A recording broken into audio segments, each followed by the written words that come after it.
What's up internet, here we go again. Kali ini kita akan membahas alur sebuah film asal Hong Kong yang berjudul Deception of the Novelist. Menceritakan tentang seorang suami yang kepincut sama orang yang ngontrak di apartemennya cuy.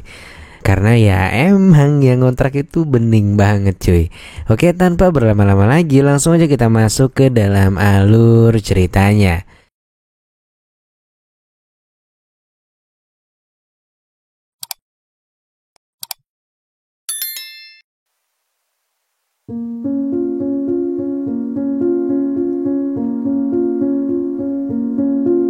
Film dimulai dengan menampilkan seorang penulis bernama Su. Su sekarang ini lagi sibuk-sibuknya menuliskan novel tentang kehidupan rumah tangganya sendiri bersama sang istri. Kisah romantis mereka pun banyak diidolakan oleh para pembacanya. Namun ternyata kisah sebenarnya nggak seperti yang tertulis di novelnya. Dalam kehidupan nyata, istrinya bernama Kiki ternyata benar-benar tulang lunak cuy. Dan seringkali ngebuat Su kesel banget karena males dan sering nyuruh-nyuruh dia. Pokoknya dari mulai bersih-bersih rumah, buang sampah, sampai jemput anak mereka, Su lah yang harus mengurus itu semua. Sementara sang istri cuman leha-leha di apartemennya. Namun karena karyanya udah melekat di hati para pembaca setianya, dia pun akhirnya hanya bisa mengalah agar kisah rumah tangganya yang sempurna itu tetap menjadi panutan bagi para pembacanya.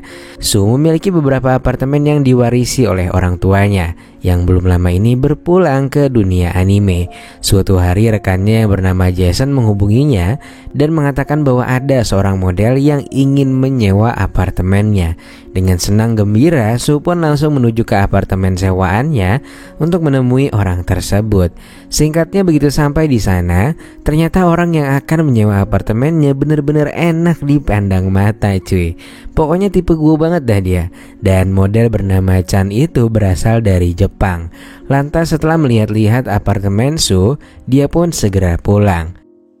Namun entah lupa atau disengaja, ternyata Chan ini ninggalin salah satu tas belanjaannya di sana. Su dengan gagahnya pun melihat isi belanjaan Chan yang ternyata berisikan baju renang dengan spek yang sangat menggugah cuy. Saat kemudian Su menerima panggilan telepon dari Jason yang mengatakan bahwa Chan sangat suka dengan desain apartemen miliknya. Namun layaknya ibu-ibu yang belanja sayur di pasar, ternyata Chan ini juga pintar nawar. Dari yang awalnya buka harga di $45.000 Hong Kong per bulan, Chan nawar sampai 30.000 cuy. Su tentunya keberatan dengan harga tawaran itu, tapi mengingat kecantikan Chan, Su pun akhirnya menerimanya. Dia pun meminta Chan untuk segera menempati apartemennya dalam waktu dekat, yang tentunya dengan harapan agar Su bisa segera cuci mata. Singkat cerita, seminggu kemudian, Su yang lagi bengong tiba-tiba di depan jendela ruangan kerjanya kejatuhan sesuatu. Su lantas segera mengambilnya, dan ternyata itu adalah sebuah stocking. Beberapa saat kemudian, Su yang lagi nyantai nerima SMS pembayaran sejumlah $15.000 Hong Kong dari rekening Chan. Dia lantas segera menghubungi Chan dengan maksud menanyakan sisa kekurangan uang sewanya. Chan lalu berkata, jika di rekeningnya hanya ada saldo 15.000, sementara sisanya Chan akan membayar secara tunai.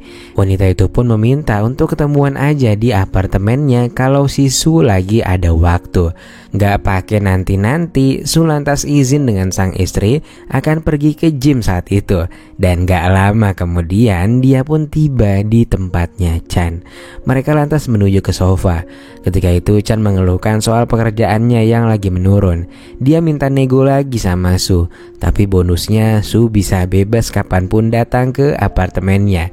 Bak kucing dikasih ikan, tentunya Su langsung menerima umpan tersebut.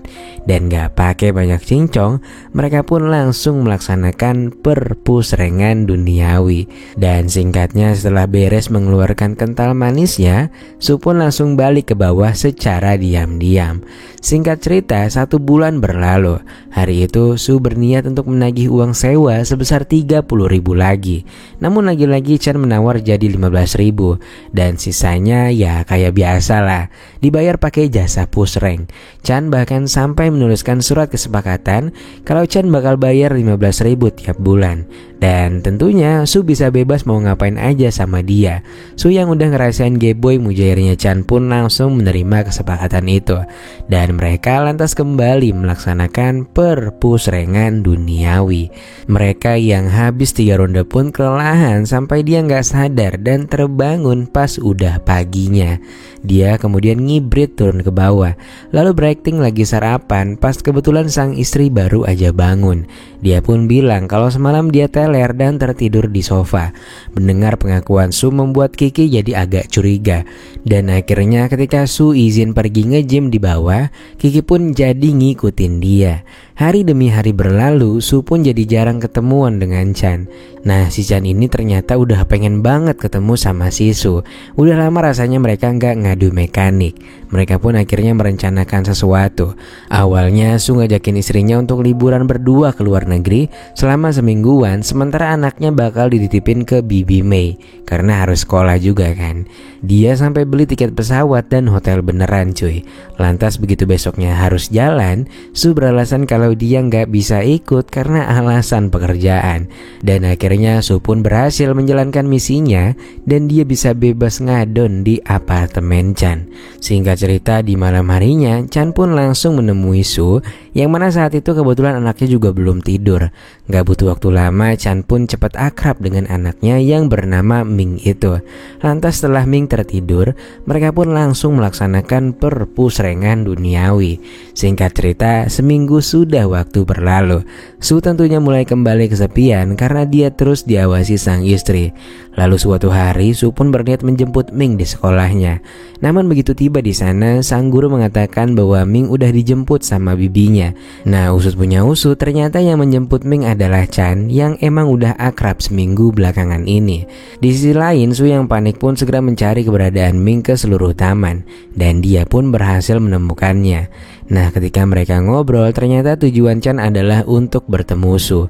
Dan Chan pun mengatakan bahwa mulai sekarang dia akan memasang tarif untuk setiap pertemuan mereka. Dan kini Chan meminta uang sebanyak 50.000 dolar Hong Kong sebagai uang tutup mulut. Hari-hari berat pun dijalani. Batang Su yang udah lama gak digunakan mulai berontak dari sangkarnya. Kini Chan udah terlalu mahal buat dia. Sementara sang istri rupanya beberapa hari terakhir lagi kurang sehat. Suatu hari terdengar suara berisik dari kamar atas yang notabene itu adalah kamarnya si Chan. Su pun akhirnya naik ke kamar Chan untuk menenangkannya. Nah, di sini Chan yang udah makin menjadi-jadi malah memperlihatkan beberapa foto dan video ketika mereka lagi ngadu mekanik. Dia pun terus meminta bayaran dengan Su dengan jumlah yang makin besar. Chan meminta 10 juta dolar Hong Kong malam itu agar videonya nggak disebarin. Namun karena Su keberatan, Chan pun akhirnya menurunkannya menjadi 5 juta aja, alias 9,3 miliar rupiah cuy.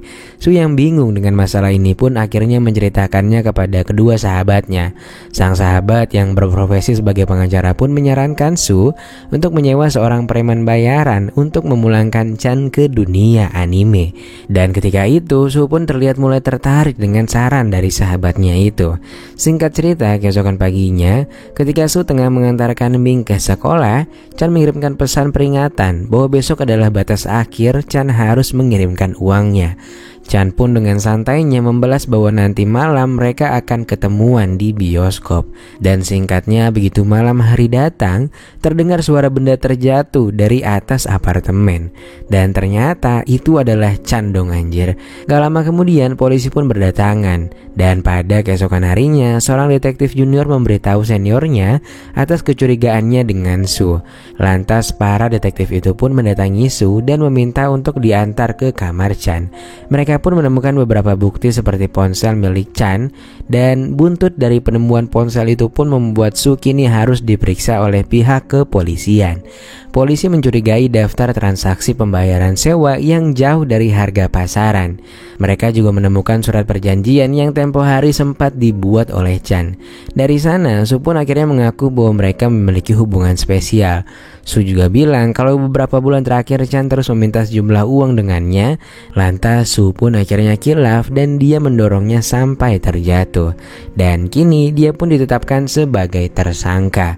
Keesokan harinya, kepala detektif melakukan evaluasi atas pertemuan mereka dengan Su kemarin. Setelah melihat gerak-gerik Su, kepala detektif itu pun menyimpulkan bahwa Su berbohong dalam wawancara kemarin. Dan yang lebih menjanggalkan lagi, Su saat itu dengan mudahnya mengakui semua perbuatannya. Padahal ya biasanya orang-orang begini tuh selalu menutupi kejadian yang sebenarnya, cuy. Para detektif ini pun akhirnya kembali memeriksa apartemen Chan dan juga Su.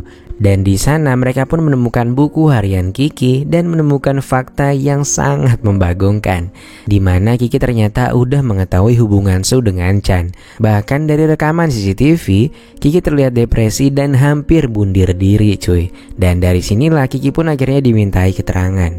Berbeda dengan Su, Kiki dengan santainya menjawab dan menepis semua tuduhan yang ditujukan kepadanya. Pokoknya si Kiki ini banyak banget alasan, cuy. Akan tetapi yang ngebuat Kiki malah makin dicurigain, ternyata dia punya riwayat gangguan emosional, cuy. Yang mana hal itu bisa aja ngebuat dia jadi lepas kontrol. Tapi balik lagi, gak ada bukti yang mengarahkan bahwa dialah pelakunya. Beberapa hari berlalu, detektif ini pun mendapatkan laporan serta rekaman CCTV bahwa di malam kejadian itu, Su terpantau baru balik menggunakan taksi bandara beberapa saat setelah Chan terjatuh. Dan akhirnya dua detektif senior itu pun sepakat bahwa Su gak ada di lokasi ketika itu dan bukan dia pelakunya. Lantas pada akhirnya setelah melakukan rapat bersama, beberapa jam kemudian Su dan Kiki pun akhirnya dilepaskan karena kurangnya bukti kalau mereka adalah dalang di balik meninggoinya Chan. Meski begitu, mereka mengarahkan dua orang suruhan yang akan mengawasi mereka. Esoknya ketika Su akan berangkat kerja, Kiki membawakan sebotol minuman yang dimana air itu udah dimodifikasi, cuy. Lantas Su pun akhirnya dibawa ke sebuah gudang dan Kiki benar-benar marah karena Su menjebak dirinya sampai dia harus berurusan dengan pihak kepolisian. Kiki yang punya riwayat gangguan emosional pun lepas kontrol dan dia terus nyayurin suaminya sendiri. Untungnya nggak berselang lama, para polisi yang dari kemarin ngikutin dia pun akhirnya datang dan Kiki segera diamankan. Lantas pada keesokan harinya, Kiki pun dibawa ke rumah sakit jiwa. Cerita ternyata belum berakhir, cuy. Di sini kejadian aslinya pun diungkap oleh Su. Dia awalnya membuat sebuah buku harian palsu yang ditulis benar-benar mirip dengan tulisan tangan Kiki. Lalu keesokan malamnya Su pun membawakan uang yang diminta oleh Chan. Nah di sini sehabis mereka berpusreng untuk terakhir kalinya, Su pun membuatnya nggak sadarkan diri dan menaruhnya pada sebuah ayunan. Lalu beberapa hari sebelumnya Su udah belajar cara membuat alat pelontar dari jarak jauh. Lantas setelah itu dia pun pergi ke suatu tempat dan mengaktifkan pelontar itu dari jam yang udah ditentukan. Dan beberapa menit setelahnya Su pun balik menggunakan taksi bandara dan itu terekam CCTV. Alasan inilah yang menjadi dasar para polisi melepaskannya dari tahanan. Dan setelah itu film pun selesai.